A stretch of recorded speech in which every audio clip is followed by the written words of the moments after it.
we have a remarkable show today, an exciting show today, because we have a guy who should be in the Hall of Fame with us today, a guy who won the championship in 2 different weight classes, 3-time heavyweight champion, Mr. Michael Moore.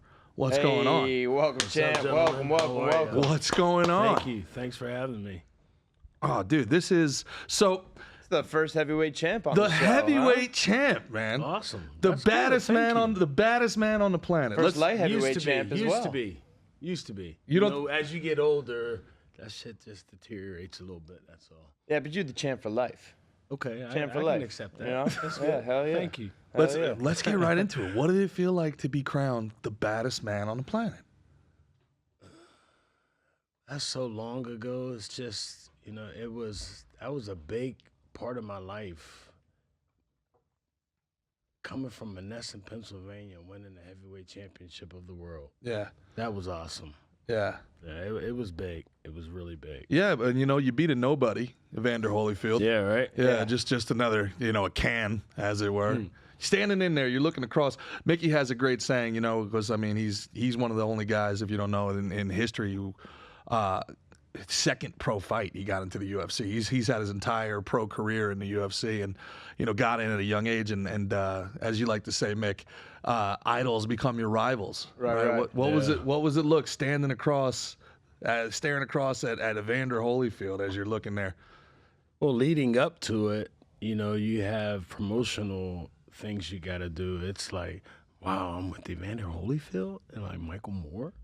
At that time, it was unbelievable. Mm-hmm.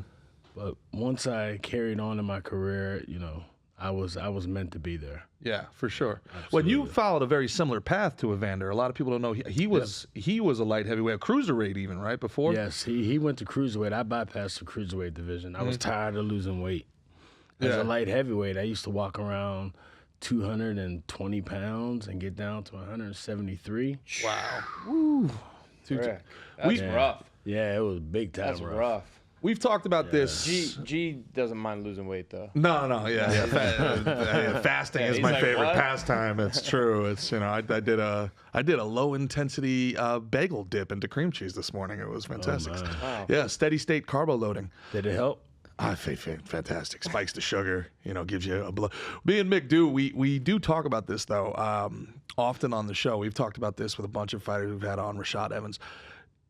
It seems sometimes there may be an advantage to being a smaller but faster heavyweight that doesn't have to cut weight, or not even heavyweight in any weight class where you don't have to cut as much. Right, like a Frankie Edgar. Where you're, whatever you're giving up in size, you're making up for in speed and cardio. And kind of pop in you, not having to deplete yourself through that weight cut, especially the way, I don't know if that's exactly. I know most boxers tend to be kind of on weight. Mm-hmm. Like UFC fighters, the day before were sucking out tremendous amount of weight. Boxers too. They do the same thing. Oh, absolutely. Okay. Absolutely. Don't let them lie to you. Yeah. Oh yeah. Leading up to the point of weighing in. Yeah. Oh yeah. How much would you typically drop on the night before or the day of weigh-ins? I'd probably take 5 pounds off. Okay.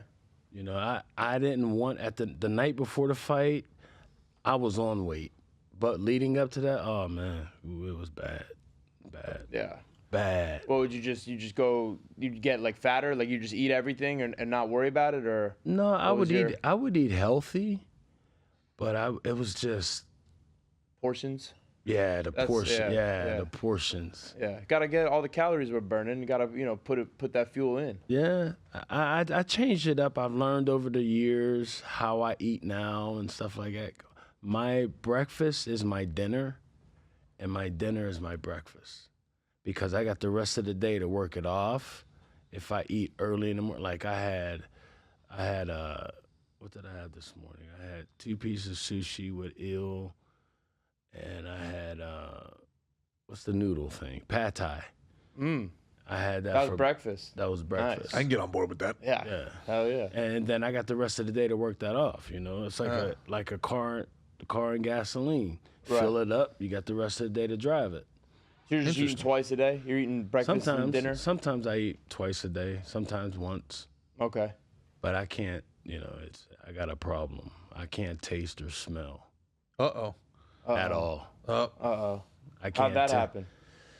Sinuses, sinus infections. That's not where you thought he was Nah, going, I thought it did was a you? Wuhan sinus infection. Oh no. They're eating pangolins out there in the Wuhan wet market. Like, Yeah, right. Dude, No. yeah. He survived Evander Holyfield and George Foreman, but that bat soup got him. Yeah, right. 17 years I haven't been able to taste or smell. oof. Yeah. Damn. That pad thai's wasted on you. Oh no, I f***ed it up.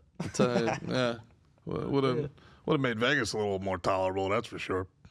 What do you But mean? that's neither here nor there. So I don't get it. the I'm trying biggest. to get it. I'm trying to get it. I'm trying to think about it. No, if you can't Explain it. Listen. Nah, No. I got it. You don't know what it is, you can't afford it. I got a feeling the gas digital people get what I'm putting down. You are one of only 4 people in the history of Marquis de Queensberry boxing to hold the light heavy and the heavyweight title. Yep. You got Michael Spinks, Roy Jones Jr.? James Toney, and some people's pound for pound goat, Roy Jones Jr. Yep. That's got to be nuts, man. And not that And I grew up with all these guys fighting. Get out of here. Oh yeah, with me, Roy, all these. We were on the United States boxing team. Really? Back when we was growing In up. Atlanta? Was that Atlanta, Oh, 96? no, it was in Colorado. 86, you said? Oh, 96. Wasn't that Atlanta? Am I wrong? No. When 86 is when I was an amateur. I'm talking about when we were amateurs. Gotcha. Yeah. We used to fight together all the time. Not each other, but on the United States boxing team. Wow. You turned pro after that, right? Around 86, 87? I turned pro in 88. 88? Okay. 88, yes. Okay. Yep. That's a pretty quick time to get into the title. 94, right? Yeah, no, I Well, 30. You as would a you start light- 35 and 0? well, as a light heavyweight, I won the light heavyweight title in my 11th pro fight. Oh, right. I'm thinking about the heavyweight Yeah, one when yeah. you beat Evander, yeah. When I beat Evander, I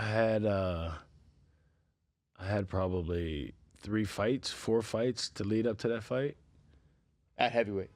At heavyweight, yes, Okay. yes. I mean, think about the time where you were competing in the heavyweight division of boxing. Has to be one of the pinnacles of the heavyweight division. I mean, you got Evander Holyfield, you've got Mike Tyson, Riddick Bowe, and then eventually Lennox Lewis. Yep. Obviously you fought George Klitschko's on Foreman. this You got side, Klitschko. The so cream of the crop. Oh, yeah. That was there. And people talk about, how come you never fought Tyson? Tyson was locked up when I was champ. So it never materialized. I think your styles would have been interesting. That would have been very interesting. Yeah, southpaw. Shit, he'd have probably knocked the shit out of me. What you talking about? Keep it real. Oh man. You think? That's how you feel? Absolutely. Yeah, why not? He was Well, why a not? smoker. You're Michael Moore. Nah. He was a smoker. What do you mean a smoker? He would come in there and knock throwing this. Yeah. Yeah. He would knock. He punches. He was punching so hard, punching through people. Yeah. With that activity at that. But you at that never weight know. class, you I'm don't not the see. type of guy who talks and say, "Well, what if?" Because you never know. Well, why didn't you? For people that don't know, you George Foreman, right? The big movie's out right now. If you want to watch it, Big George Foreman. Hey, I gotta say, I've been seeing a few guys in the gym going like this. I'm like, did you watch the George Foreman movie? They're like, yeah. They start playing with that fucking block. I'm like, the hell? Well, Who do you think you are? well, first, how did you think you were portrayed in the movie? I thought it was done very, very well. I like the movie a lot. I like the movie well. The movie yeah. was done right. It was behind George. I didn't care about what they thought of me. I thought that when they did the photos at the end and they're showing the photos in the credits and then the actual footage that they took, that was very impressive. They must have painstaking to get those shots. But for people that don't know, you're the heavyweight champion of the world. George Foreman had come out of retirement, one of the greatest heavyweights of all time. Yep. And you're winning. You're winning by some counts 9 rounds to none. Yep. And then he goes 1-2, 1-2, 1-2. It looks like he was kind of pulling your guard down with that lead hand. Did you when he was going with those 1-2s? What were you thinking? And was your corner yelling at you to get out of range because you had the fight won or what? I had to fight one. Teddy was telling me just stay away, but I was the type of guy that I was a fighter. You know, I'm not gonna run from nobody. You know, you want to fight, we're gonna fight. I was that type, but if I should have been smarter and stayed on the outside, but that's neither here nor there. It was meant to be. Things happen for a reason. Mm-hmm. That's what I believe in. It would, and it made that hindsight's a motherfucker. We've been doing it. So I had a buddy, a great friend of the show, Christos Iagos, the Spartan. We're out in Vegas. We were cornering him this weekend, and fought a great fight the first round. Second round, thought if I get this takedown, I won the fight. I know I won the first. I know I secure this takedown. Fight's over. Gets caught in a choke, forcing the takedown. 3-1 underdog. And he had the kid on the heels. And we've been, had the kid rocked, almost knocked him out in the first round. Had him. It's brutal, and we've been playing that game all weekend, where it's like, if we had more pressure early, you know what I mean, you would have gotten your flow. If we were doing this and that, it sucks. But anyway, shout out to Christos. Great kid. One of the best people, a person I've known for like a little over a year and a half, and become one of my best friends. Just great dude, class act all the way. So shout out Christos. It's the hardest thing about what you guys both do. In the other sports that I played, you give up a home run, you get to bat.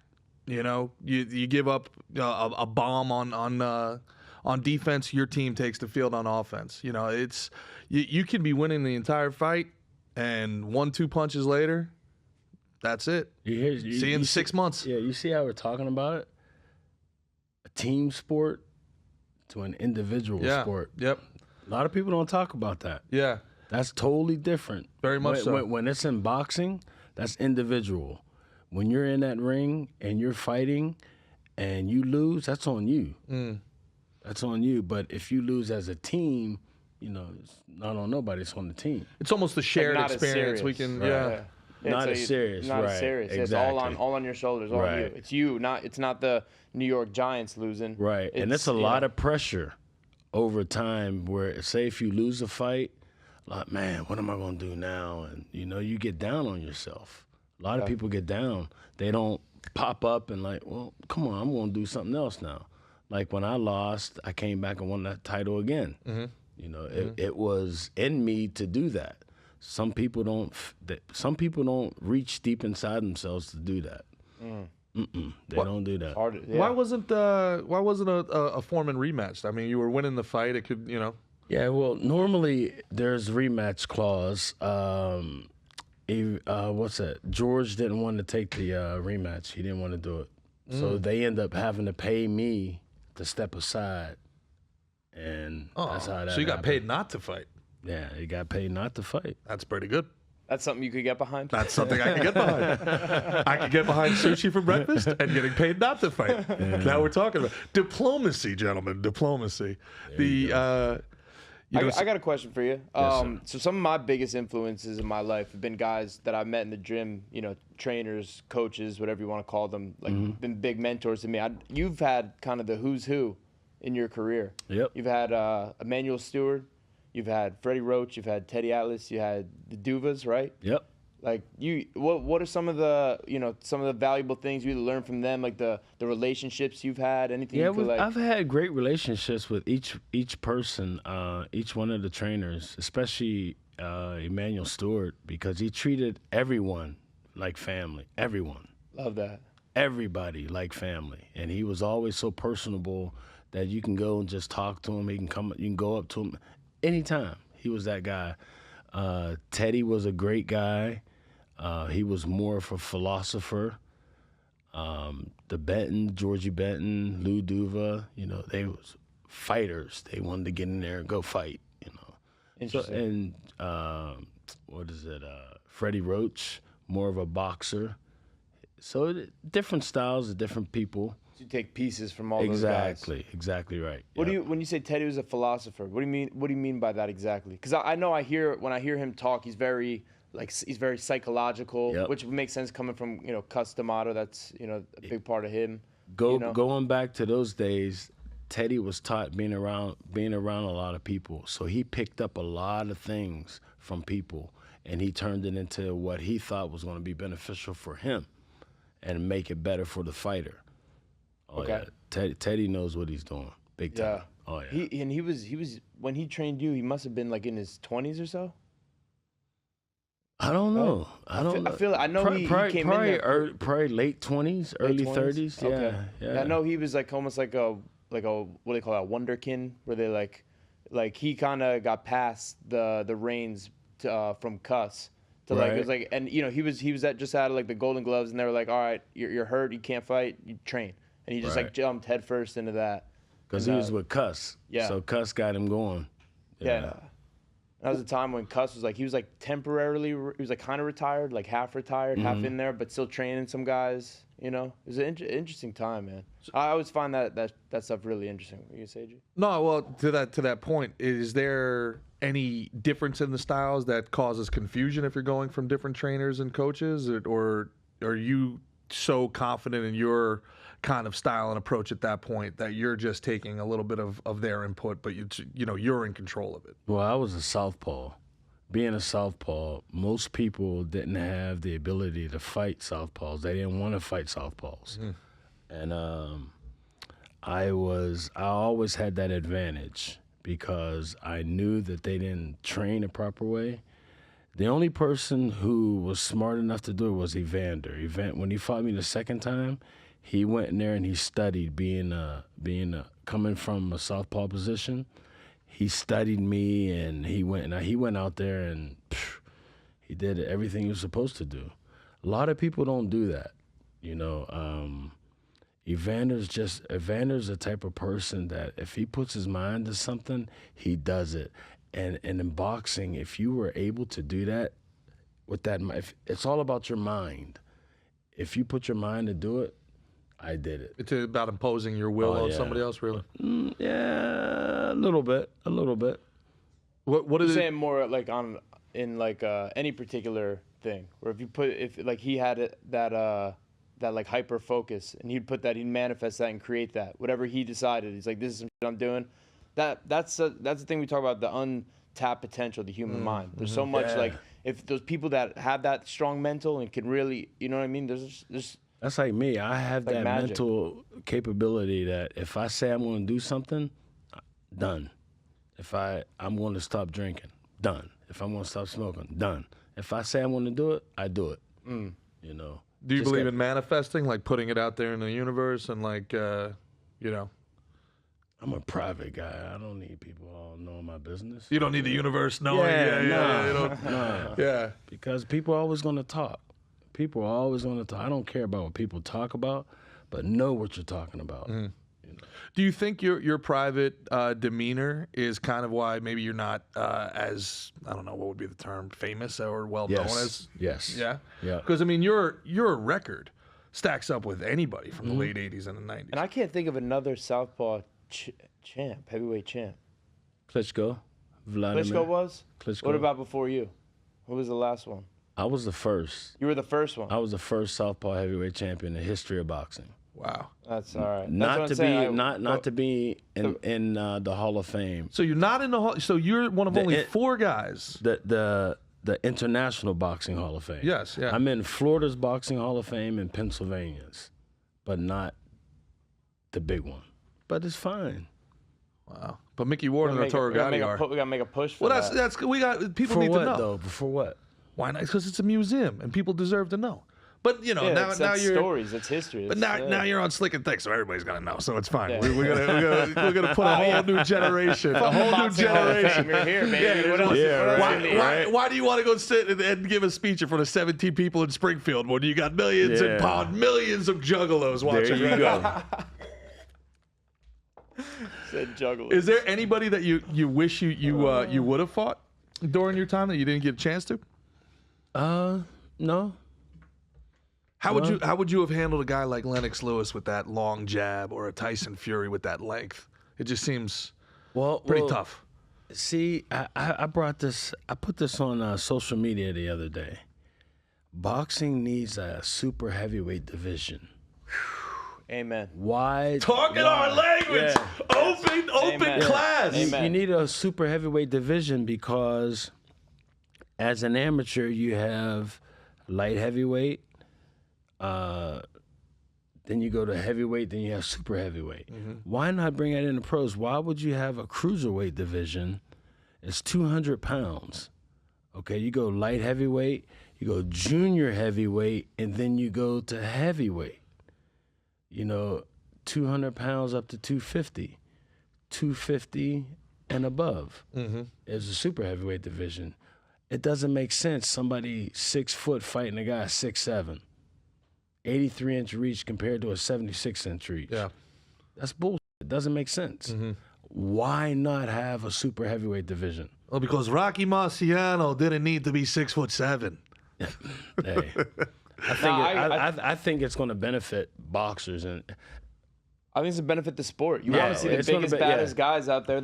I think for MMA as well, our cutoff is 265. Yeah. So we have guys. I have teammates who missed heavyweight by haven't made the weight class. You know what I mean? Because they got a cut from like 280, 290. Yeah, but that's a lot. they're an athlete. They're in shape. You know what I mean? It's Right. not. But it cuts. It gets out of all these ex-football players who might want to get into combat sports. Guys whose NFL career maybe went 3-4 years. They're in their late 20s. Right. And can pick up something else, either whether boxing or MMA. Well, look at So Greg that's- Hardy, all pro NFL player, but he walks around at 315.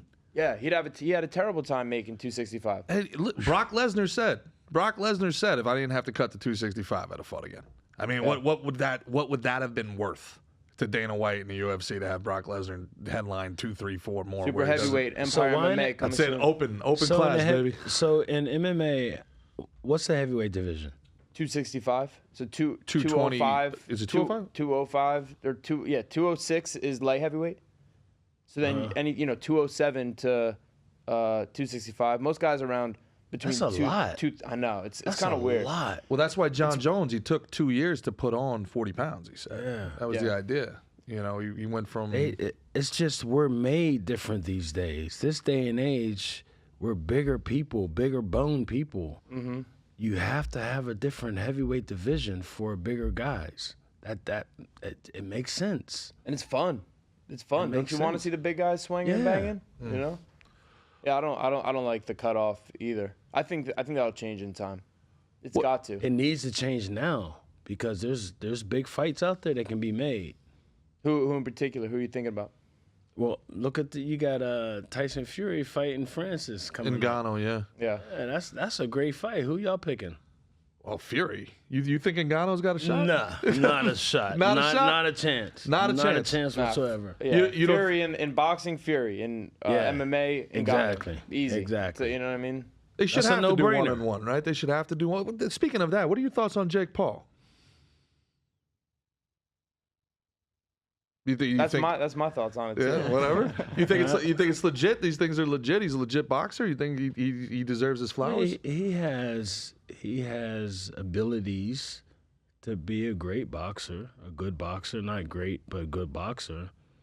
I don't follow that type of stuff. No, You're not with all that noise. Yeah, and I'm not. There's no disrespect going out to nobody like that. It's just that boxing and putting on the boxing that I did was real. The boxing that they do, I don't think it's that real as they call it. When you say real, are you saying like predetermined, like the outcomes? Like it might not be a full-on competition, 100%? That's the guys, Kai and what's the other guy you just said? Jake Paul. Jake Paul, yeah. KSI. You're talking about KSI? Yeah, KSI. They're doing a good job of getting themselves out there. It's a little more circus. They're messing up the game for boxers and MMA guys. How so? Because me personally, why are you going to get somebody like this who didn't come up the right way, Right. doing it the right way that every one of us did? But you're just going to get, because you're famous and you're going to get people. I mean, good for you. You got people coming after you. You're making good money. That's good. But why? I just don't understand that side of the game. Yeah, it's weird. It's like the game has changed. It's not real to me. Right, because they didn't come up the hard way. Because he's kind of like he just, he did YouTube videos and then hopped on. And he finessed himself to get into that to get where he is now. Right, he used his other platform to then put himself on that. Well, let me play devil's advocate. And this could be completely false, but I think the prevailing thought from the general public is when you have a top boxing prospect, the promoters will give him 10 fights against people he knows he's going to beat to kind of warm up or get used to stretching build him up, but also, so Jake Paul is kind of doing that same thing. He's fighting that caliber of fighter, and he's just doing it in front of millions of people. Okay, I can see it on that point where you're coming from. I'm not a fan. The purist thing I'm just not a fan. I don't sit there and watch it or order it. If somebody's watching, I'm over their house, I'll watch it. I'm not going to buy it. Same. Gotcha. Yeah, I'm not going to buy it. Gotcha. But no disrespect to those guys because they're putting in work. For sure. 100%. They're getting themselves in shape. Do you think it does more of a disservice rather than a service of bringing eyes and, a different audience to boxing? It brings different eyes to boxing compared to that?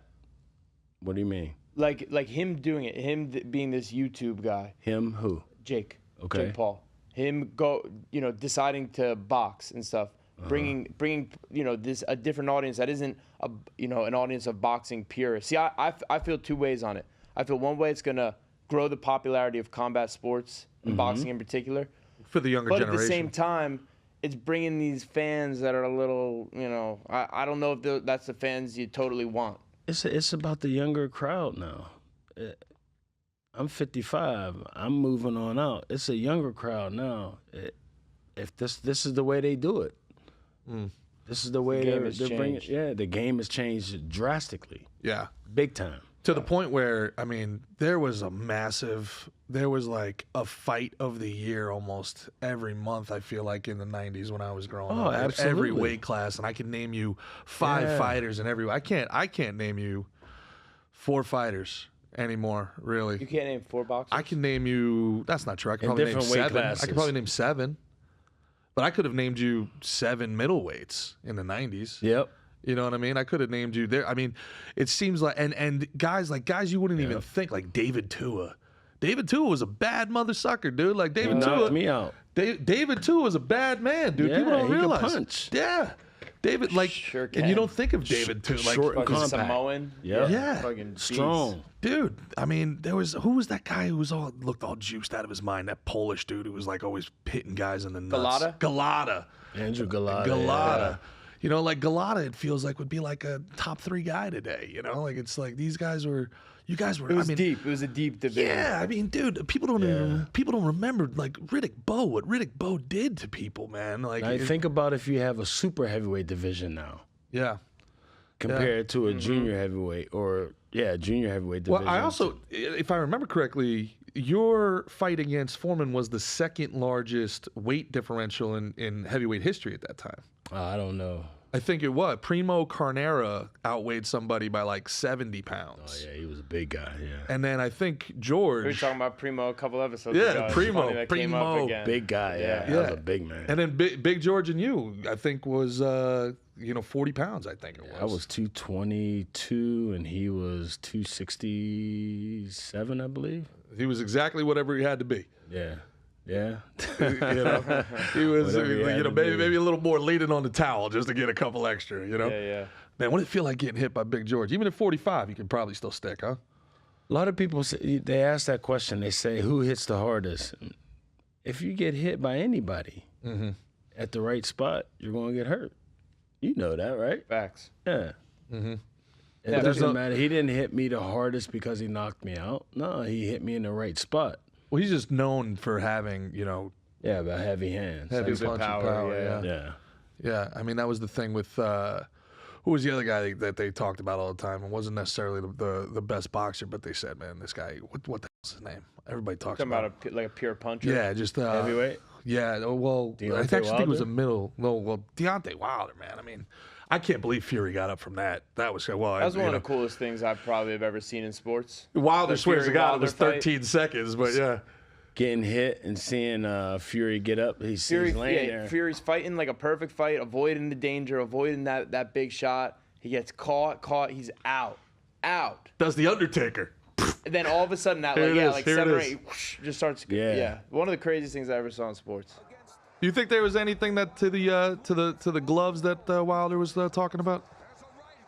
No, not at all. Oh! I thought this was over. That doesn't look like someone who's getting up. I thought this was over. He don't think he's getting up. No one thinks. Look at him. Good for the ref for counting and not just waving it off, huh?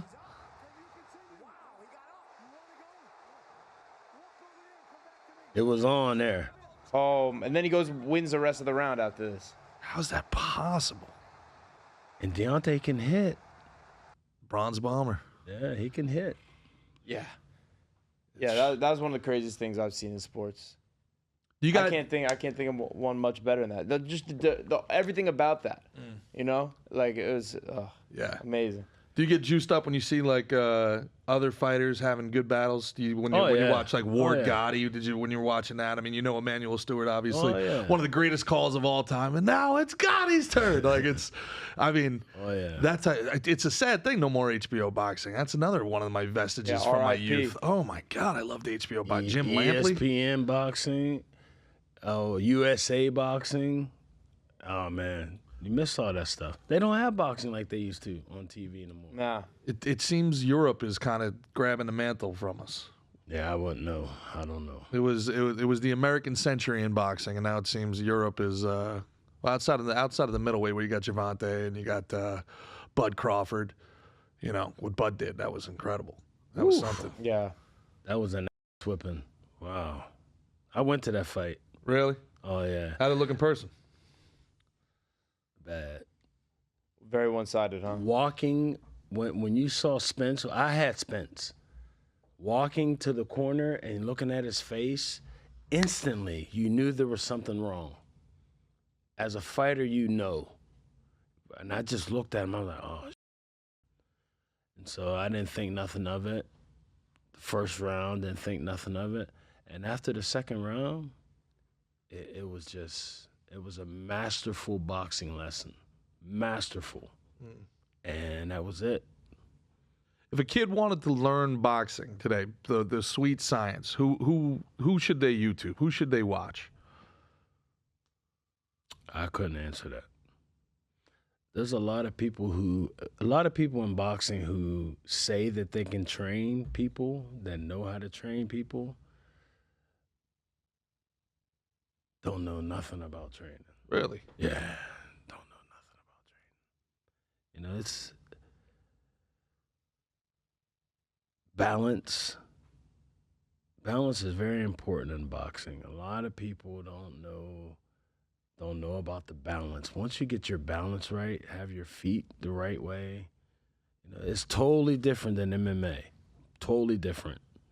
And just like with boxing, when you're here, you're fighting like this. MMA fighters, they're fighting like this because they can grab. So it's how you stand and how you move is totally different. Your balance and stuff like that. Are there any fighters that you think that they should watch? And then if you wanted to do it the right way, watch this guy? No. I think that the older fighters, myself, Evander, you know, that's the era where we need to start training the fighters now of this day and time, because there's not nobody out there in the heavyweight division that's doing anything. That's an American. Mm-hmm. Is that something outside of Wilder you're gonna you look to get into? Is that something you're gonna do? Are you training people?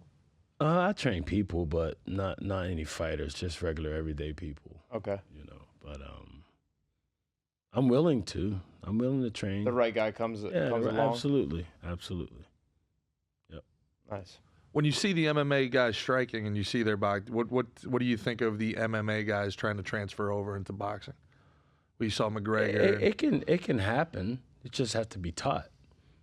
Instead of being like this, you got to be more like this. You know Roger Crawl? Yeah. Yeah, that's my dude. And me and Roger talk about that all the time. We talk about that all the time.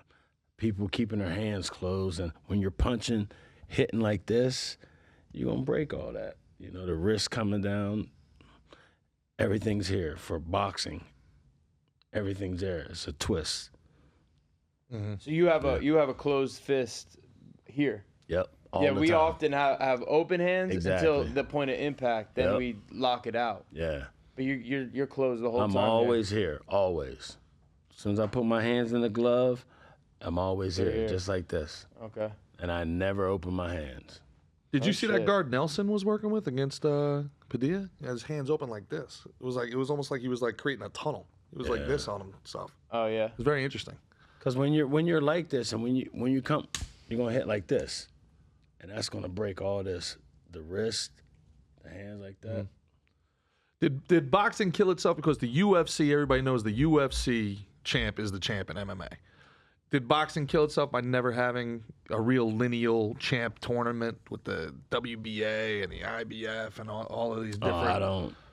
They used to have stuff like that back in the day when I was growing up. They used to have boxing like that. Because the promoters could get along. They don't get along they very don't. well anymore. Nah, it's not gonna happen like that anymore. Nah. When did we get all the because back in the day there used to be just like 12 belts, right? Like 12 titles. When did that change? I have no idea. You want to look that up for me, Christian? WBO, WBA. The only four: WBO, IBF, WBC, and WBA. Yeah. All this other stuff. I don't even know the other ones. That doesn't make you a champion. The Ring Magazine. Yeah. Yeah, champion. that doesn't make you a champion by the NABF. Not to knock them, but people work hard to fight for the WBO, WBA, IBF, WBC. You know, that's a world champion. Yeah. And I remember when I was growing up, those were the four. Yeah. Those are the only ones that And meant they're anything. still the only four. Yeah. Yeah. But they have different ones. They have so many different ones that you What's have up to with that? pay so many sanctioning fees. You have to pay so much as a sanctioning fee. There it is. Woo! There's the rub. It's a vestige of the old mob. Yeah, It's yeah, like, yeah. You want to be the champ? be the champ, You got yeah. to wet a beak or two. Yeah. Yeah. Did you ever work with Don King at all? No, never worked with them. It was the promoter, the business side of it, as dirty as they say it was in the 90s, in the 80s, and the 90s. I don't know. In the 90s, I get a contract. I sign a contract. But I didn't know what I was signing because I was dumb to the game. Okay? But as you get older, you know what's going on. Manager, promoter, trainer. Manager, 33 1/3%. Promoter, 25%. Trainer, 10%. So that's 68 1/3% before taxes. Pre-tax. Whoa. Before tax. Holy Whoa. moly. Now you got in the training camp, you're staying in the hotel, the MGM. You got to pay for everybody who's there with you as part of your team. Your promoter, your manager, their family, pay for all the food, all that. Now, where's the money that I made? 33% to the manager? Yeah, 33 1/3. Third count, don't forget that. That I counts. got you. That's crazy. Yeah. Well, but that's is he allowed. doing 1/3 of the work? That's allowed.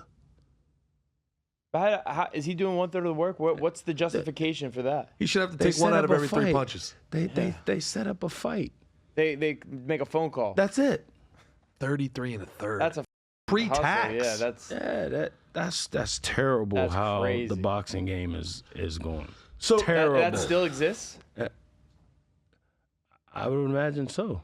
That's wild. I would imagine That's so wild. I never Absolutely. heard that before. So let, That's let's 33 1/3 to the manager, 25 to the promoter, 10 to the trainer.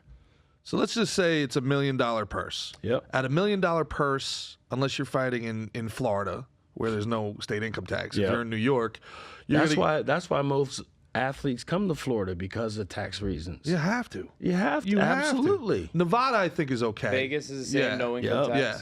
But let's say you fight at the Garden, Madison Square Garden, and you get $1 million. Before you even get that $1 million, 35% goes to old daddy government, right? So now you're at 650.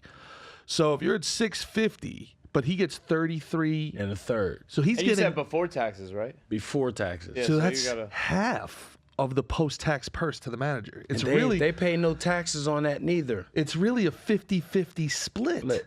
Boom. And then you pay the trainer and the expenses out of your 50%? Wow. Bingo. Wow. Fuck. Yeah. That's Should terrible. have been a manager. Yeah, right? Yeah.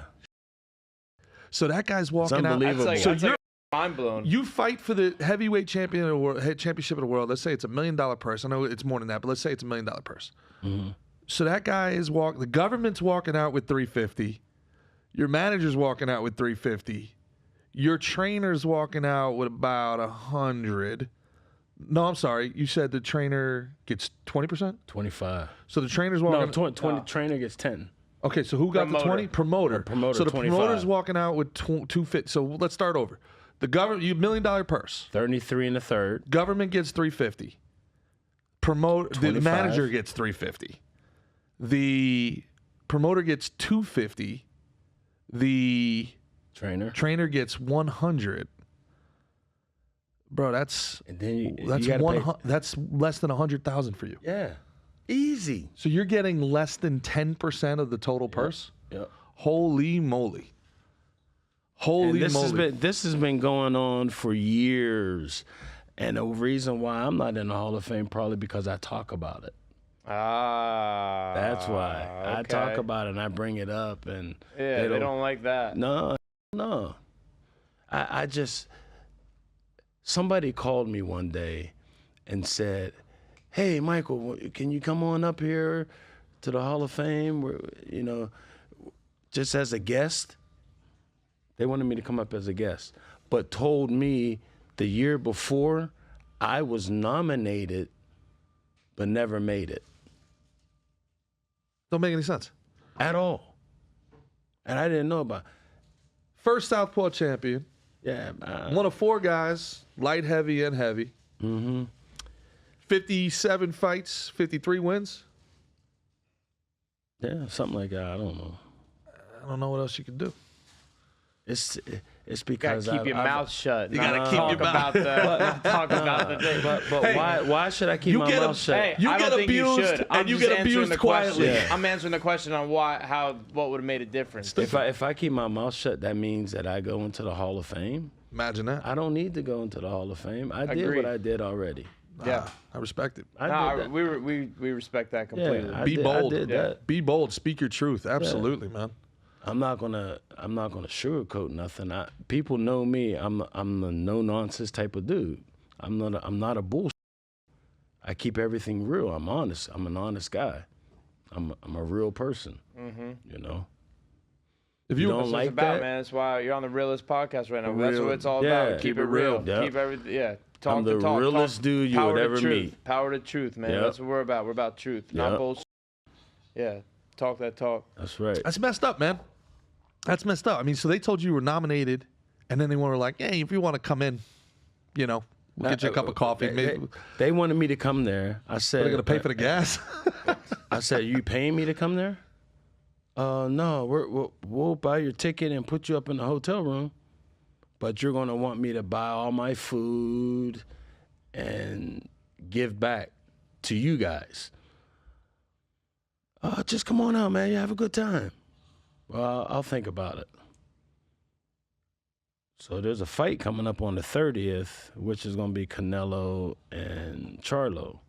If I'm going to that fight, then I can't make it to the other thing because I'll get paid to go to the fight, but I'm not going to get paid to go someplace where they want me to go. Go network and kiss a Yeah, little bit. I don't do Hobnob. that. I'm not Press that the type of flesh. dude. Being real Politic. isn't rewarded by the corporations. That's not. That's right. You know what I mean? That's right. Not. They can't control you. That's They don't. They want. Yeah. Exactly. Yep. You That's know? why I like. It's respected by the people. Like the real respect the real. in boxing, there should be several different people on talking about boxers, and they have their own. There's a few select people who they have that they do the broadcast of the boxing. Terrible. I can see why the managers would want to have you silenced, because I'm just going to assume that what you're saying is true. I don't have any way to verify it. Robbery. But so the managers are basically getting 50% of every purse, Yeah. post-tax 50%. That's crazy. wild. Man. That's really fucked And up. no one talks about it. And then you get a championship belt that's fake as hell. It looks good on television, but it's fake. You got to pay sanctioning fees on it. What do you mean? What does that mean exactly? To fight, you got to pay money to fight for that belt. Like how much? Probably $25,000. For what? To put your It's a belt up? hustle, man. Sounds like a hustle. It's a bullshit belt. Yeah. It's not even gold. If it was gold, I could see it, but it's not gold. Do you think the young fighter today is better off in MMA than boxing? I don't know that. Yeah, I don't know that either. Yeah, I wouldn't know that. Boxing needs a whole. Combat sports needs a whole rearranging. How would you like to see it rearranged? The boxing, we talked about the different heavyweight division. Let a light heavyweight, you go to junior heavyweight, then you go to heavyweight. I don't like the name junior heavyweight. Well, it I could like be, it be like heavyweight and or- super heavyweight. Yeah, heavy you know? and super heavy. Yeah. Instead of junior, just do heavy, then super heavy. Yeah. Gotta put some good heavyweight. PR Yeah. on it. Yeah, heavyweight, cutesy heavyweight. Super nice guy heavyweight. Come on, there's a good one in there. Come on. Let's hear it. Yeah. Jiggly tit heavyweight. Love handle heavyweight. I'd love that one. Yeah. Butterbean would be the king of the love handle heavyweight. Yeah. Yeah. I mean, what was he fighting in? There's no way he was getting in under 265. Were those sanctioned Was fights? is Butterbean? boxing Yeah. 285? I'm sorry? Heavyweight limit is 285 in boxing? I don't think there is a limit. So there is It's no open. limit. There's no It's It limit. open says weight. 296. That's what Butterbean was weighing in at. 296? I thought he was 400 pounds. No, there's no, I don't think. So you want to cap it at 250 and then have just to add an extra division in there? That was Cap- your proposal? Heavyweight, cap it at 250, and 251 on up is super heavy. Okay. Yep. Makes sense. What sports did you play before you got into boxing? Were you an athlete growing up? No. I was No football, nothing? I played football my senior year, and I was because I said my grandfather was my trainer, and I was always around him back in Pennsylvania, a place called Charleroi, Pennsylvania, and I used to do the garden for him, cut grass, stuff around the house, and every time I finished, he was always gone. I'm like, where Granddad at? Oh, he went to the gym. So I'd have to wait till he gets back. Then he'll take me home. But on the way home, he'll stop by the chocolate chip cookies, some Oreo cookies. That was the best time right there. But, How old are you now? This is when you're a senior or younger? oh, man, this is when I was 13, 14. Okay. Yeah. But then my grandfather, he was just such a cool dude. Such a cool dude doing all. I forget the question. I just. It was about football. Tell us more about your But yeah, no, grandfather. this is great. But I say, Granddad, I wanna play football my senior year. Just say, oh, okay, go ahead, boy, you can do it. Go ahead. And I played, and that was it. I played 1 year. That was it. Wasn't a superstar. It's fun to hit though, right? Run around with that helmet on. Yeah.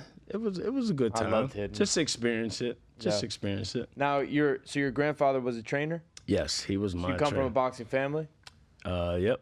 Oh, I didn't know that. It's really cool. Yep. My grandfather, he was the only boxer. My uncles never progressed anything. It was just my grandfather's a local trainer. That was it. Him and a couple other guys. Put you in that southpaw stance? Or that come natural? He tried to switch me. Did he? Yeah, It's hard, right? He tried to switch me, and I'm like, Granddad, I can't go this way and try to throw a jab. I'm like, I can't do that.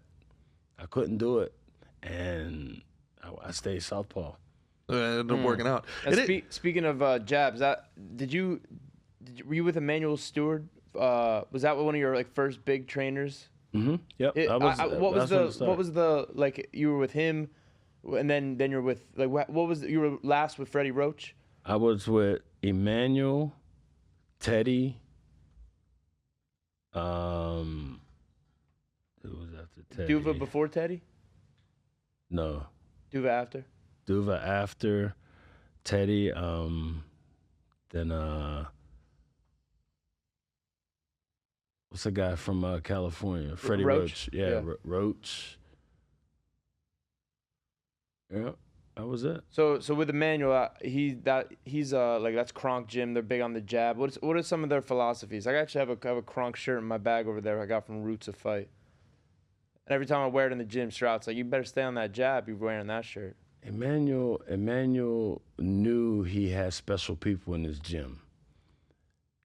And he took his time with each and every person that he thought was somebody and that could be of some significance to him. I remember one time there was a guy that got mad because Emanuel was paying more attention to me than him, and he was an older guy, and he was knocking everybody out. So he wanted to fight me. For free? He wanted to fight me, so we ended up fighting. Woo! In the gym? No, in a fight. In a fight? In a fight. I don't know. How old are you at this point? Probably 21. Okay. 22. So you're light. This is light heavy. Light heavy. Okay. Destroyed him. Ooh. That's why I'm getting the attention, bitch. Yeah. That's right. Yeah. And don't be afraid to name names. He wants to know that he's remembered. I'm not gonna say the name. Nah, but you don't talk bad. I thought he was a cool dude, but he was, trying to be slick and I'm like, oh really? And I was the new guy, so I was like, people was trying to test me. Sure. And I was, nah, I ain't that dude. If you want to fight, we'll fight. But I ended up destroying him, and I wanted to get him because he talked so much, and I wanted to get him bad too, and I got him good. That's a good feeling, huh? Yeah, big time. Did you box him in the fight, or did you shoot the double? Maybe throw a darce on there? No, I fought him. Fought him? Yeah, I didn't box. I fought. What's the difference between boxing and fighting? Did you bite him? If you bit him, you have to boxing say. and fighting are two different things because when you box, you use a jab. When you fight, you use the right hand. Okay. I used the right hand. But your right hand was your jab. Yeah. Stiffed him. Here, boom, boom. Okay. Yep. Wait, I don't totally understand. If you're jabbing though, isn't that your right hand? Oh no. Well, I'm saying for other people who like don't a rear, know. like you're using your I'm rear here. hand more. Your With rear what? hand. No, this. Yeah. No, I'm here, setting them up here. Mm-hmm. Boom! I knew I wanted to crush him with my left hand and the right hook. Okay. I got you. You're relating it back to normal, like an orthodox stance. Yep. You jabbing if you're I'm boxing, right here, right hand. Then if you're boom, boom, coming just like that because he was a southpaw, and I knew fighting a southpaw that I wanted to throw right hooks. Yeah. Crushed him. I feel what he's saying too. I don't like fighting southpaws. No one does, because then that training camp, you gotta find all the southpaws in the gym, and you gotta go with them the whole time. You're like, how you get? You know what I mean? It's not totally your game. You play a little different. I've heard trainers complain about even having to hold pads for southpaws. Yeah. Everything's opposite. I don't like it. Yeah. They get their pitter patter down, and then they mess it up and they catch one. They switch their stance. Yeah, my grandfather tried to switch me. I couldn't do it. And he said, oh, that's all right, boy, go back. And that was it. When did you know that you kind of had something? When did you know that, man, you kind of built for this? I don't know if I knew. I just knew I liked to fight. I like the training. I like the fight part about it. In the gym. That's what I like. The competitive You fight a lot aspect. growing up? You get in trouble fighting No. as a kid? No? I was the guy who stopped the bullies. I was the same exact way. I never got in many fights. Yeah, I was never into fights. People knew I boxed, so they didn't bother me. But if I saw someone messing with somebody who was mentally challenged, Yeah. Yeah, give me a reason to feel righteous and right. Mickey becomes a bad motherfucker. Let me feel fucking right. I'm a bully the bully. Yeah. Yeah. I was that guy. Don't bother them. They sat in the table by themselves, and I would sit right there. If somebody bothered you, let me know. I was that guy. Love that. I was that guy. Yeah. Why do you think you kept switching trainers? Why did you just didn't find the sweet spot? They with any said of I them, was or- difficult. They said I was a difficult guy to get along with. Well, you kept breaking the noses of their You? other prospects. Yeah. You? Yeah. Oh yeah. I'm difficult. What were you difficult? What made you difficult? I don't know. What made me difficult was what your I was thoughts? just being me. Okay. I was just being me. If I didn't like doing something, I'm gonna let you know. I ain't doing that for what? Oh, that's a trainer's dream right there. And like for what? Hey, What do is this. that Why? gonna do for me? That ain't gonna help. What So type why of would shit I are we do it? talking? Like, we talking like road work? Are we talking like A punch, Pacific? Like, yeah, okay. like a So combination. you were kind of true to yourself, and you knew who you were as a fighter. Yep. You were like, I do this, and this, and I could do that against anyone. Because I was a southpaw and it was coming from a different way. I always had the advantage. Always. That's the way I looked at it. But you think though they didn't really know how to train a southpaw? So I think there was something really that just kind of deep that he said there, and like when you have that confidence in something, that's actually what I do want in someone I'm training.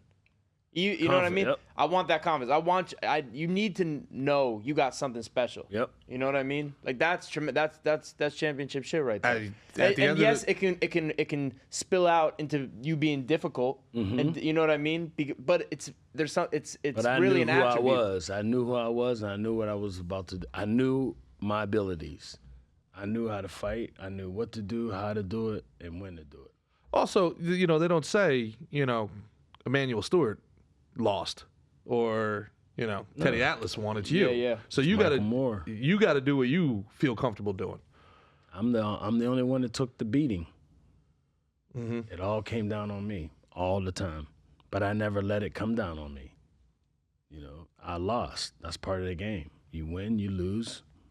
You didn't lose very often. You though. were able to keep the kind of that boat on even waters, not let the highs get too high, the lows get too low. Oh yeah. Yeah, it's a difficult. You know thing. the game. Yeah, You know the game. difficult. Yeah, How old are you? 31. You know the game pretty well. Yeah. Student of it, man. Yeah, you know the game. It's just so much easier said than done though. And like literally I was talking about this. I talked about it with Chaz Palmentary, who's a friend of the program. We how my boy just lost this weekend, right? After it, I want to be able to like hug him and I want to say something to him and make him feel better. There's nothing I can say. Right. I know that. I just kind of put my hand on his shoulder, kind of hold him, just like, "You all right, bro? You all right?" You know what I mean? There's nothing I can. It's straight up. We're back in that funeral. It's a funeral for what we thought that night was gonna be, for what his dreams, everything he worked for. You have to let them speak. Yeah. No, I'll just sit next to him, just put my arm on his shoulder, just hold him. Yep. There's nothing I could say. You know.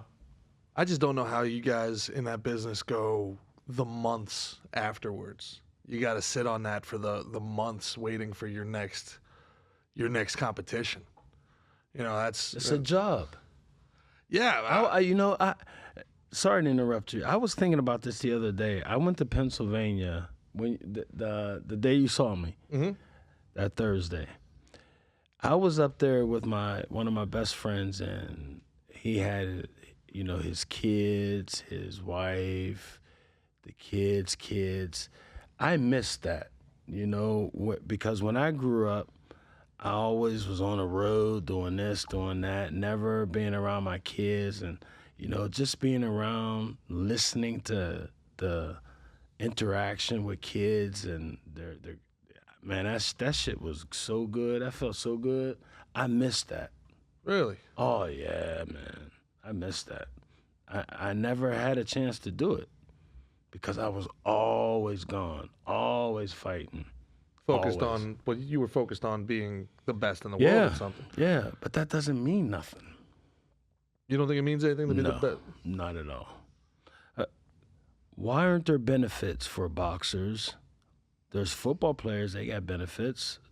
Basketball players have benefits. After so many years in boxing, there should be something for boxers.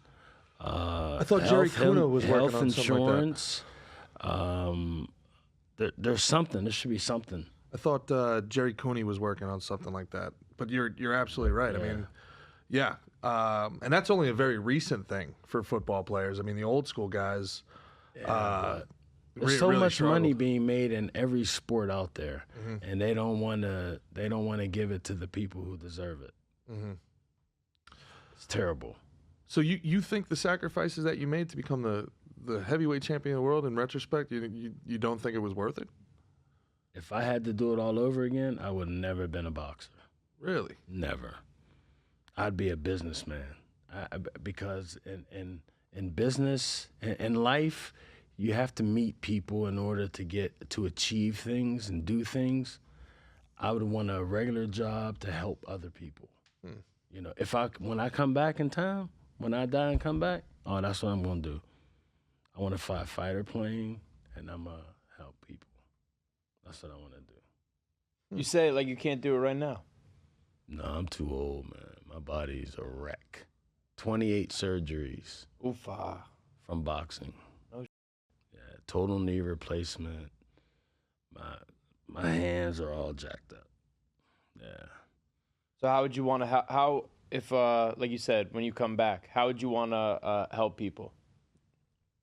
I'd be a What way? business. In business, I would help people. I don't know.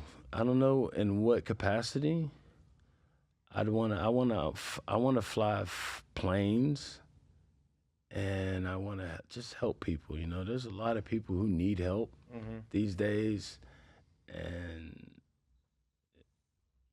a lot of people are proud. A lot of people are too proud to say, "I need help." Yeah. You know, That's probably the hardest people to help. The people that are, you know what I mean? Oh, yeah. They're going to be the hardest to find because they go, nah, I'm good. Especially like dudes, tough dudes, you know, nah, I'm good, man. I'm good. Everything good. The toughest dudes on earth. Yeah. You know, the proudest, toughest guys on earth. Prize fighters. Like you said, I mean, it's just you in there. It's not a team. It's just you. And then the unfortunate thing is when the lights turn off, it's just you again. It's a shame how a boxer goes through so many ups and downs throughout their lives, and the manager and the promoter, once it's all over and done, cut the ties with everybody. They just use you and throw you out. Yeah, that's not cool. Not cool at all. And I'm gonna get a bunch talked about Michael Moore because I keep it real. I'm an honest guy. People don't know what's happening in the boxing game. They think you make all this money. Well, where's all this money? Like Tyson made all this money, Holyfield made all this money, and it's all gone. Because they take the They don't spend it, they take it. They act like it's him mismanaging his money, but really there's a hole in the pocket. It's exactly. Right as it goes in, it's gone. Exactly. Huh.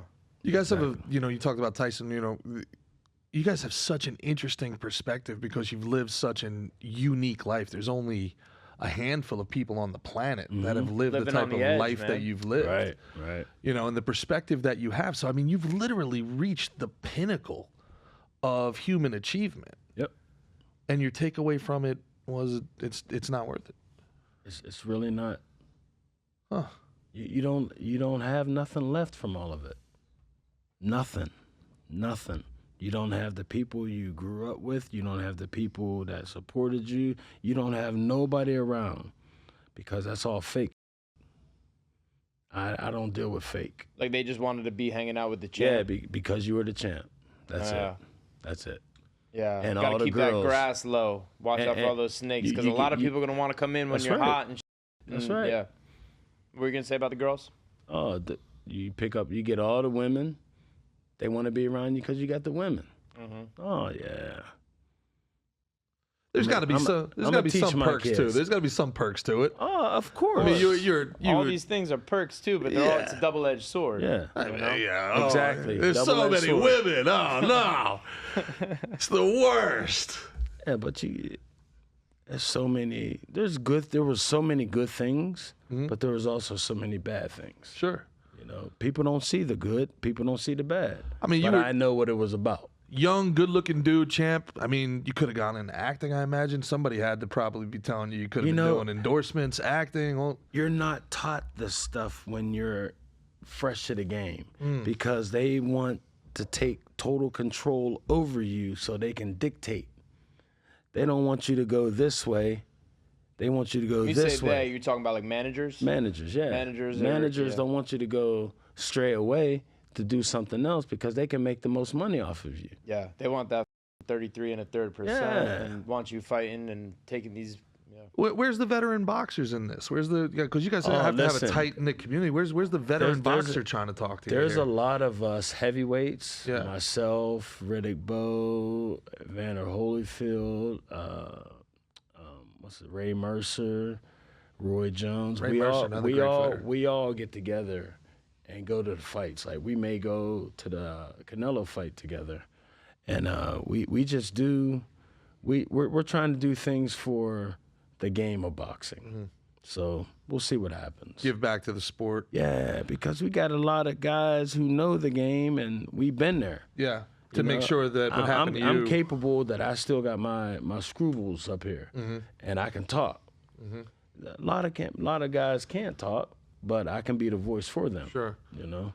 Why do you think that is? Why do you think it affects some guys more than it affects others? The fight game. Well, you see a lot of traumatic shit. Yeah, I didn't get hit a lot. There was a lot of fighters who got hit in their head a lot, and unfortunately, things happen. Yeah. And you look at a guy like Floyd Mayweather who gets, people talk online about his style and this and that, but I mean, he could fight almost forever. It feels like, People are always going to hate because it's not them. Absolutely. Yeah. But there was no older veteran fighters trying to kind of school you to what's what when you were coming up? No. Nope. Nah, man, he was difficult. They didn't want anything to do with him. If they told you what to do, would you have listened? I'm sure I would have. If making money? Yeah, I'm shocked. Somebody didn't. No, because it's when you make money like that. Oh man, I got this money, so you want to go and buy and spend and nah. It's totally different. They keep you happy just so they can keep you around to the next fight. Oh, we're going to get you this. We're going to get you $20 million for this fight. Yeah, I only get 3 out of it. It's bullshit. Golden handcuffs in some degree. Yep. Thank you. And now you're into firearms. You've been in firearms your whole life? Mm-hmm. Growing up in Pennsylvania? Firearms his whole life. Yeah, he's been up to fire in the arms. Do you shoot standard? Do you shoot standard, or you don't shoot lefty? Do you? No, I shoot standard. I've been a gun guy since I was 18. When I turned 21, and I moved to Michigan, and got my concealed weapons permit. Ever since then, I've been a gun guy. Michigan, that was when you were with Emanuel Stewart? Yes. I know I keep going back to this. So I was asking some of the special things from each guy. I'd love to hear this as just like a student of the game, historian, fight game. What was a big thing, of his philosophy that he passed on to you, or that one thing that comes to mind? I want to run through the 4 guys real quick. Those are good thoughts that you share. Those are private thoughts, though. What you learned from him? Oh yeah, not what he learned. How our relationship was, as far as him training me. I was like a son to him. Sure. And when you said, like, how you said he makes everybody feel like family. Oh yeah. I relate to that. So like big time. My the biggest mentor in my life. Just like this. Is a guy like that. Say, for instance, my house was here, street was here, his wife's house was here, his house was there. I stayed at this house through training camp all the time.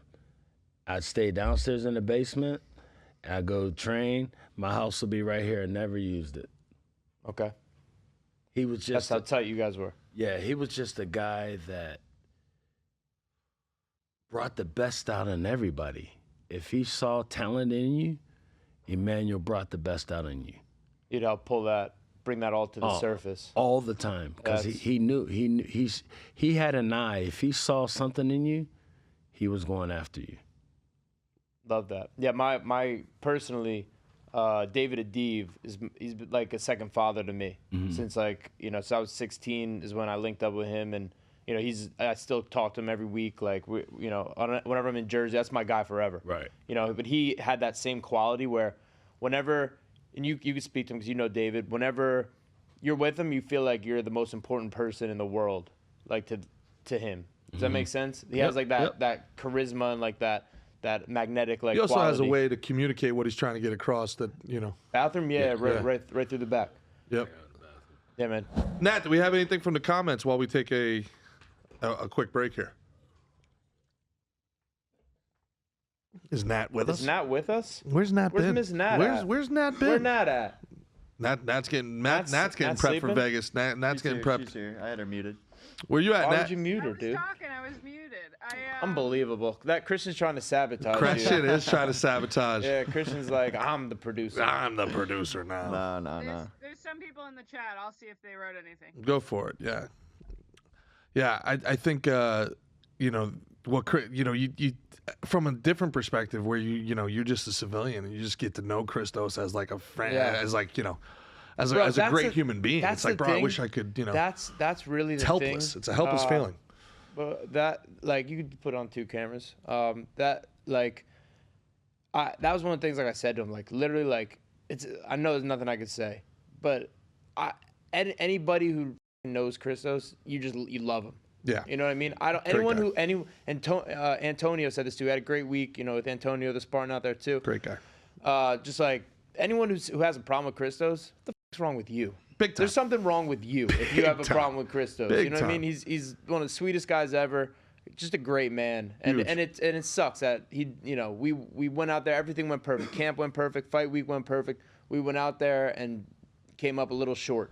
Listen. And that's a game. And it's a brutal game, and it hurts, it sucks, it's unforgiving. It's a 3-1 dog up against, Mexican Mickey Gall. Did you see that, Kristen, who was fighting? Yeah. Mexican Mickey Gall. I told Ben that. I was like, dude, this guy kind of looks like Mick, but like a Mexican. That's like, that's a very nice compliment to Mexican that kid. Independence That's Day. quite a compliment You're to better him. looking. Don't worry. I know. Hey, credit where it's due to that kid, because Christos rocked him. Christos rocked the shit out of him, and we saw the replay. That last right hand touches him, the kid's on his ass. Just missed it. Just missed it, and that's it. It's a game of inches. When Christos, He had him on roller skates. He was going backwards. Had a block here, and that arm was a little high, and the uppercut came through and hit him, Got him. right before Christos took a shot. Yeah. It's part of the game, man. It's a game of inches or millimeters, centimeters, whatever the heck you want to call it. But anyway, Christos the man. Friend of the program. We'll get him back in here soon. He's going to Greece next week and going to start trying to have a baby. Making some babies. All right. Shout Good out to for Christos. them. Going to Good have a for little them. Spartan. Vicky's the best. Love those guys. Very good. Well, the key to that, Christos, is practice. So, get after it, buddy. I have a question in the chat if you want to Go for it. Yep. I'm over it. She says, would love to hear him talk more about his granddad that was training him. Did he mean that his granddad literally hit him with a switch to try and get him to switch hands? What you know about them switches? Everybody learned about I should say most of white America learned what a switch was from the Adrian Peterson deal. I had to Google it myself. I was like, what happened? You talk more about your granddad training you in general. Okay. My grandfather, there was 3 trainers at the Charleroi AC, and I grew up without a father, so I was always around my grandfather, and I was always cutting grass or doing garden work. I would dig up the garden both sides and up on a hill. Oof, a lot of work. And he would always, like I said before, he would always leave. He was always gone when I finished. And so later on, I got a little wiser. And as I got wiser, I finished early. I did my work quicker. And I finished early, and I was like, Granddad, I'm done. No, boy, you got to go finish the work. So I'll show him. We walk around, and I show him, hey, I'm done. So, okay. So I went to the gym with him. And as we walked in the gym, the first time, as we walked in the gym, there was a guy on a heavy bag over here. And we walked over here, and I sat down next to him. There was 2 guys sparring. And I heard the guy on the bag hitting it, heard the thumps. And after he got done hitting the bag, I walked over just to try it. And my grandfather said he heard thumps. And ever since then, I've been to the gym with him every day after that. Born puncher. Yeah. Born puncher. Yeah. And he tried to switch me from southpaw to orthodox. I could not do it at all. So there was a meaning behind it. Being the first southpaw heavyweight champ, Yeah, it's amazing. It's an amazing accomplishment. Yeah. It's really cool. That's what I was like. I was like racking my brain in the beginning of this, and I was like, I couldn't. Now that you bring up Klitschko, but I was trying to think before you. Right. You were the first one. Yep. That was fucking tremendous. The first southpaw heavyweight champ in the history of boxing. I know that was something Teddy Atlas would talk about, saying like punchers are born. Like it's not really something you could really teach. Like you could teach it so much. But it's like it's just something you either have or you don't. I don't think you can teach power. It's about how you turn your body. Mm-hmm. Like when people throw, if you're an orthodox, and people throw that straight right hand and they turn that ankle over. Yep. Oh, that's the worst. Oh, that is the worst in the world. That is the worst. You're saying it's bad when they turn the ankle over? Yeah. When they turn the ankle over? Yeah, because you're off balance. You don't walk on your tip. You don't walk on your toes. Right. You walk on the balls of your feet.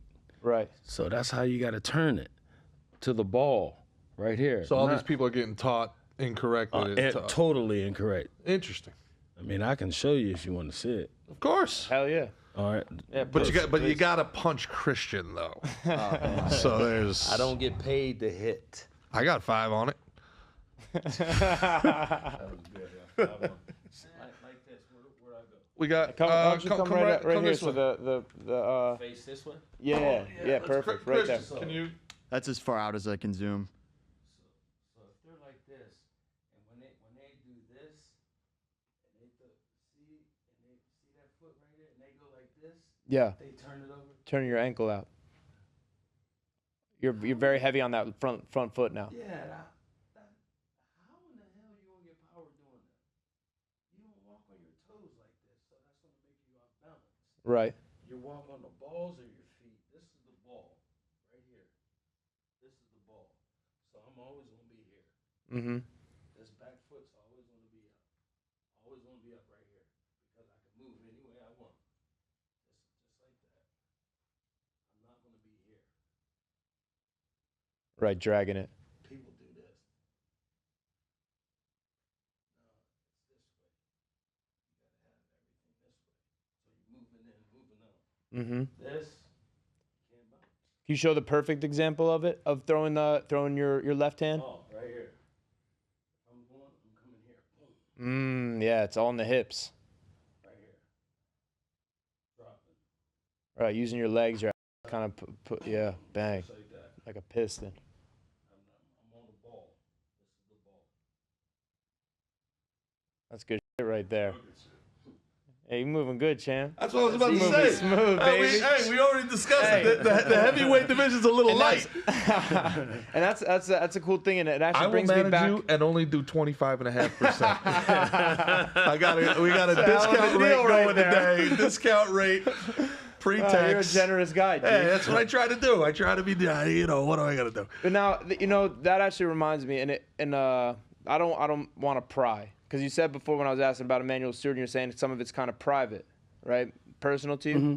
But I feel like what you just did there, we can't take all this knowledge we accrue to the grave. We need to, like how you're saying, you're training people and sharing it, and sharing stuff like that. And I feel that way too. I'll be involved in MMA and fighting my whole life. Well, I also want to do other things as well when I'm done. I know I probably have 10 years to do it, to fight and be competitive. Right. Then I gotta do some other.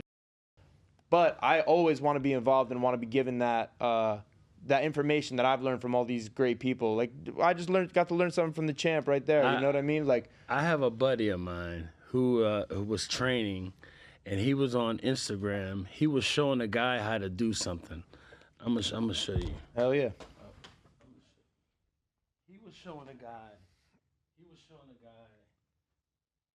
like this. He was showing a guy like this. If you're throwing a punch, he wants to roll up under. Okay. He was coming up like this.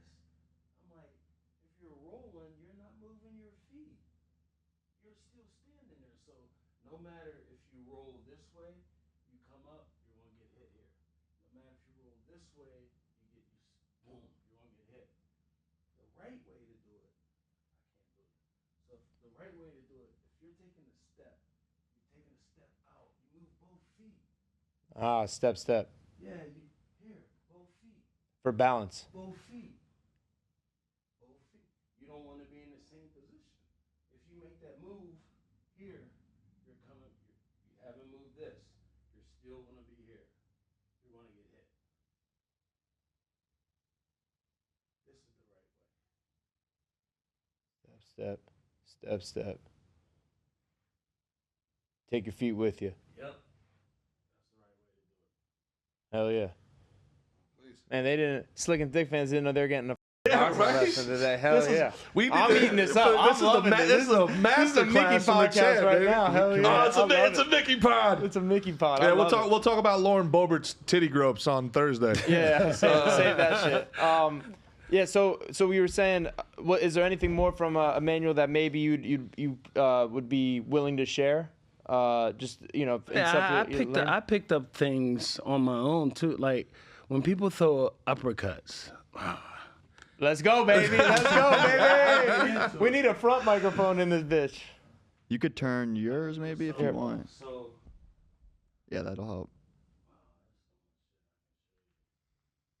Now I'm gonna have to get a lesson after this. I'm gonna have to schedule you. what do you want to know? What do you want to see first? All right, whatever you want to show. You pick something. Brother, please. Everything you're doing is gold to me right now. So whatever you got. What were you just about to show? The uppercut. All right, so I'm gonna do it a southpaw way. All right. So when an uppercut, look at my feet. My feet are not gonna be like this. Out. Got you. It has to be in the same position. Here. This is the uppercut. From the hip. Powers from all. If I'm throwing it from my right side, this is all power. Right there. I'm not this.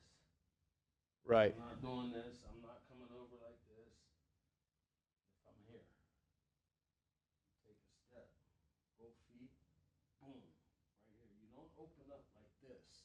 Right. Come here. Mm. Compact. Boom. Right here. Boom. Hip. Pow. Kind of tight with it. Not allowing that, keeping that power in there, not like letting it go all over the place. If you're here, boom, everything's tight. Boom, I come here, move, hit right there. But I'm keeping everything here, focus, Balance big, huh? Yep. That's a big key. And you know what? I'm looking at your stance too. I think it's almost like a perfect one for MMA as well, because sometimes if boxers could be more linear, where you can give up a leg kick, but the way you are with your feet kind of pointed forward is like it's almost like an MMA stance where you're a little more, I don't want to say square, but you're not as bladed. Right. You know what I'm saying? Which is the way we have to fight as well. I want to give them more of this instead of more of this. I want to be here. Right. For boxing. For boxing. Right. Not MMA. But what don't I'm know saying is the nothing way you're about moving it looks like that would be easy to take over into MMA. Oh, The way yeah. you're moving with your Oh, yeah. balance and your It's easy. Just get your balance. Balance is easy. Once you get your balance, it's all about when people put the left foot here and the right foot's here, you're off. You're like making an L. it has to be right here. Same way. Yeah, you want to like right under you, Yep. your balance and your stuff. So what? So with Emanuel, anything else before we move on to Teddy? No, I just had a great relationship with him. Just everything. Yeah, he's a special guy from everything Yeah. I hear. Oh, Obviously, yeah. I never got to meet very, him, but very I'm a special fan. man. Very special man. Now, how about when you went over with to Teddy? What brought that change and what is? I know you said he's a philosopher. I think at the time that Emmanuel was having problems with me because I was hard-headed, stubborn. Oh, you were a kid. Yeah, I was a young man. So I guess he wanted a more disciplinarian guy that he felt that I needed. So he went to Teddy. And Teddy was hard. He battled me times here and there. And but then he allowed me to do what I wanted to do because I listened. I listened to him because he was a philosopher and he showed me what to do. I questioned it, but I ended up doing it because I knew it was beneficial. Okay. So He'd be able to show you why, like he'd have a reason to what he was saying. Yep. That would make sense. I like that as well. Yep. What you say, G? So it was Emanuel Stewart who hooked you up with Teddy Atlas? No, it was my manager at the time. Okay. Yep.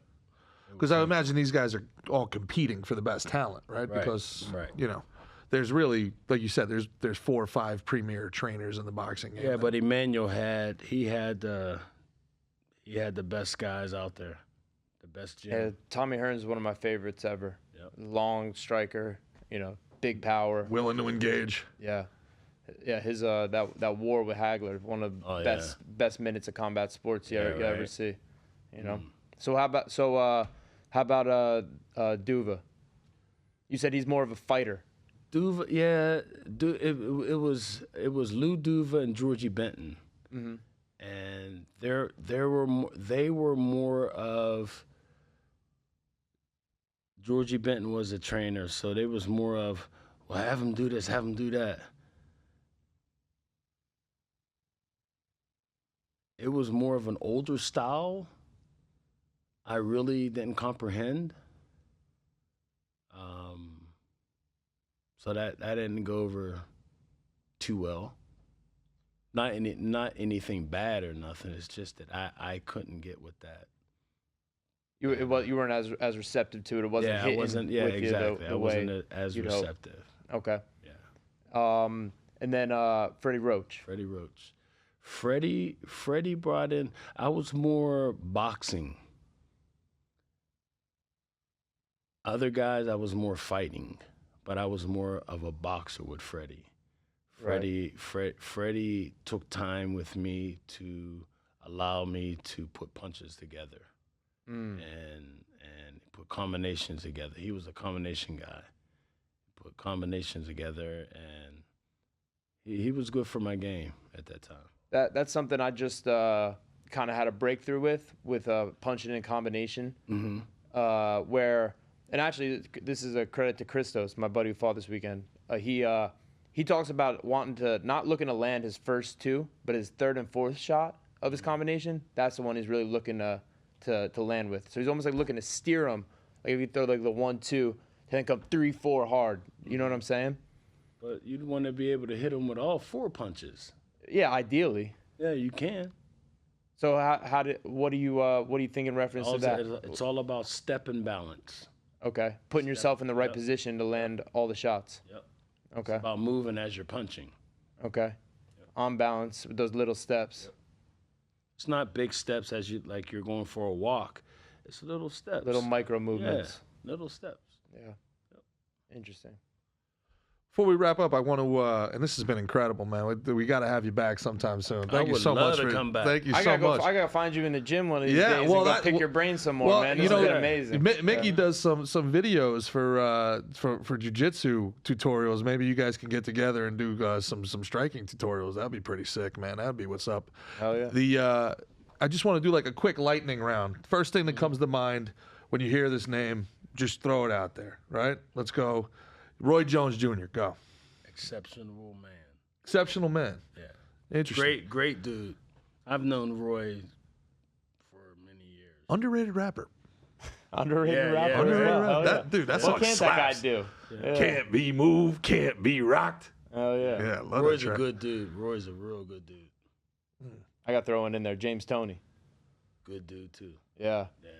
And Tony's a real one. And he tried to Yeah, cross Tony's over to a real MMA. one. Good for him. He went Hell the yeah. other direction. Yeah. Randy Couture.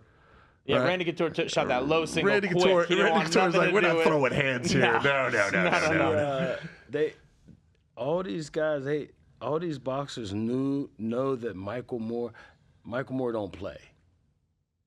Michael Moore is a serious guy. He ain't no bullshit. I had that reputation.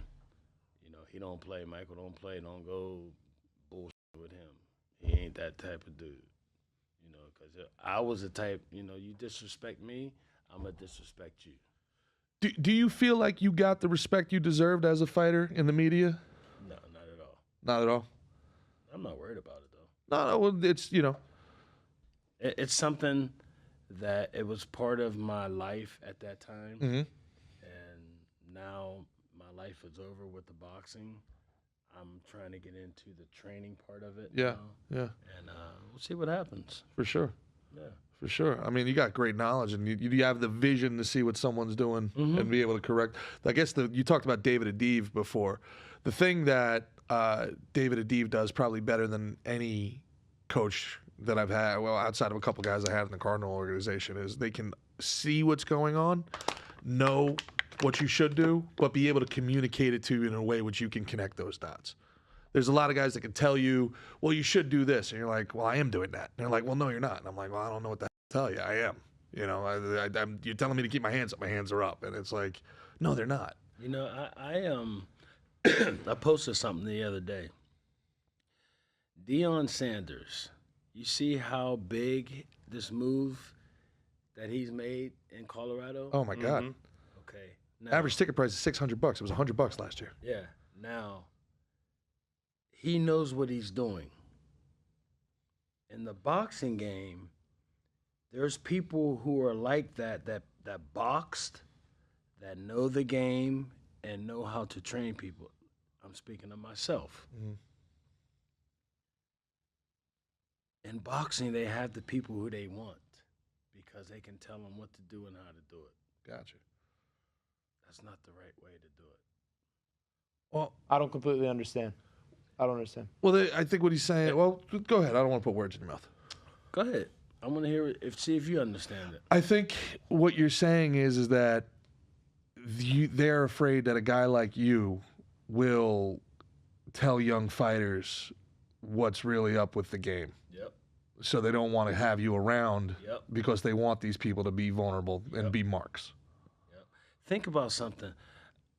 In Canastota, New York, that's where the International Boxing Hall of Fame. I've been there many times. That doesn't make sense. How could I not be in the International Boxing Hall of Fame? Which doesn't bother me. The thing is, first southpaw heavyweight champion. As a light heavyweight, went 28-0, 28 knockouts. I was probably the best light heavyweight there ever was. That's Hall of Fame worthy right there. You know, it just amazes me because if you're honest to society, you get criticized and you get banned. Yeah, you're looking at one right here. he's The shadow ban blackballed king. and shadow, yeah. Well, we're in good company. Barry Bonds, Roger Clemens, Yeah, Mark McGuire. Were steroids a big thing in the 80s and the 90s in boxing?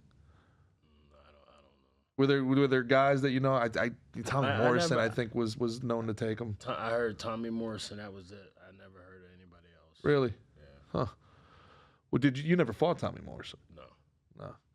What were your thoughts of Mike Tyson when you were fighting back then? Mike Tyson was vicious. Vicious. Vicious. He was somebody that everybody wanted to see. But he'd bring a family reunion every year, once a year, maybe twice a year. Every time he had a fight, he'd bring everybody would come out for that fight. And then you wouldn't see him until, 6 months later, 7 months later. So it was a family reunion. You know, I like that. That was good. Evander Holyfield? Vander's a really, really good guy, very humble. I like the dude. What about him?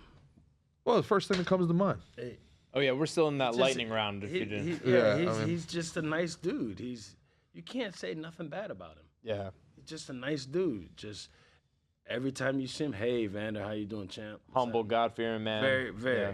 How would very. you have handled getting your ear bitten off? Wow. That'd have probably been bad. That'd have been a bad thing to happen. Yeah, that wouldn't have been. You don't bite the ear of a gun enthusiast. It's like the first thing they tell you when you move to Florida. You're like, listen, don't bite any ears. What about Foreman? Big man. Good guy, too. Most boxers are all good people. Yeah. I say that about fighters as well. Yeah. Like the biggest killers typically have the biggest hearts. Yep. You know, it's like that antithesis, like how you were talking about bullying the bullies. Yep. You know, it's those type of guys, the real masculine men who are protectors. Yep. You know, and we go in, we start, and we get our egos checked in the beginning. First day you walk in the gym, everyone can whoop your ass. Yep. But those guys are then there. Hey, what's up, brother? Hey, they help you, be kind to you, and then you want to be the same way when you're that guy. You know, you want to build up the younger generations and empower them. You know, when I got to Crunk, I wasn't established yet, as far as Crunk was concerned. Once I started going to Crunk and I started doing the sparring, then I established myself. Once they saw who I was sparring, what I was doing, how I was doing it, the whole gym would stop. Real recognizes real moment. Oh, the whole gym stopped, and they'll see me. They'll watch. Everybody watch me spar. Everybody. That was the. it's a good feeling when you get that recognition from your peers, right? But not only that, it's just that I went in there. I had a force. I had to show who I was. Right. I had to come out there and fight, talk. I had to do it all. Yeah. But I backed it up though. Yeah. Being that you were around Emanuel Stewart so much, did Muhammad Ali ever come around? No. Nope. Did you ever get a chance to meet him? Oh yeah, several times. Yep. What was he like? Quiet. He couldn't speak that well, but he was very quiet. You know, he brought me. He did this to me. Bring you in close. Yeah, and he told me, he said something to me, and it just cracked me up. It was just funny how he said it, you know. He said, use one bad N word. Slow Just and like deliberate. that. Use one bad N word. That was it. Pretty cool coming from the champ, huh? That was it. And I was like, wow. And he did that up at Canastota when I went up there. It was at the Hall of Fame. Wow. That had to be pretty cool. Joe Louis, not a southpaw, but a great left hook. Great champion, smaller stature. Yeah. Get a chance to meet Joe? No, I never met Joe. Nope. All these, I mean, it's got to be a crazy feeling. And, you know, both of you guys experience this and nobody else in the room is. What's it like to walk planet Earth knowing that there's like 16 people that can beat you in a fight? 8 billion people on Earth. You really don't think like that. No? No. I do. Oh, yeah. I don't think like that. I would think don't like that nonstop. I'd be But like, are you one of the 16? Because you're getting pretty loud. if somebody was to come at me, I don't think I would bother nobody. You fuck with my kids, I don't mind doing 25. Mm-hmm. I don't mind doing 25. Kids are the only How many kids you have? 4. 4? How old? 30 31, 21, 18, 12. Nice. Nice little split there. Yeah. Any of them want to get into boxing? I would never let them fight. Really? I would no. They're all. My son's doing good. My daughter's PA, physician's assistant. Oh, very nice. My son's doing business. He just went to college. He's with his sister there. Yeah, everything's good. Excellent, man. Yeah, their moms are very good. Good moms. How many moms are there? You had to go there. Mickey just Nah. 5 moms and 4 kids. Mickey Player just wants, shit right Mickey just there. wants to know if he can outdo you. I got 1, 2, 3 baby mamas with 4 kids. Respect, sir. Yeah, thank you. Respect, sir. Yeah. Thank you. Cromartie Award. Cromartie Award winner. Yeah, that's dude, that's what's up, man. I mean, this is, and now you're in a retrospect. Have you seen Tyson talk about how he had to kind of change his mentality post fighting, and sometimes he struggles because he doesn't feel as in control, as masculine as he once did. Now that he's not, but he doesn't want to go back down that road because I've never listened to Tyson. I've never been on a podcast. I think that him and I need to get together because people we do something great together. Oh, for sure. Last question before we let you go. How long did it take you to transition from that competitive warrior mindset to this new business-oriented, mature mindset? Or have you? I've always been that way, but as far as the business thing, it's recent. It was since last Thursday when I went up and seen my buddy. Mm. Wow. That was when you guys saw each other at the airport. Yep. And what type of businesses do you have that you're working on right now? Anything you want to promote or anything we can? We're working on some things just under the table. Got you. Just look, Brian. He wanted. When the time is right, we'll come back on and we'll blow it Absolutely. up. Talk all about it. Awesome, man. Champ, tell people where they can find you if you want them to find you. And if not, you can keep it secret. I'm in South Florida. South Florida. All day long. That's it. Hell yeah.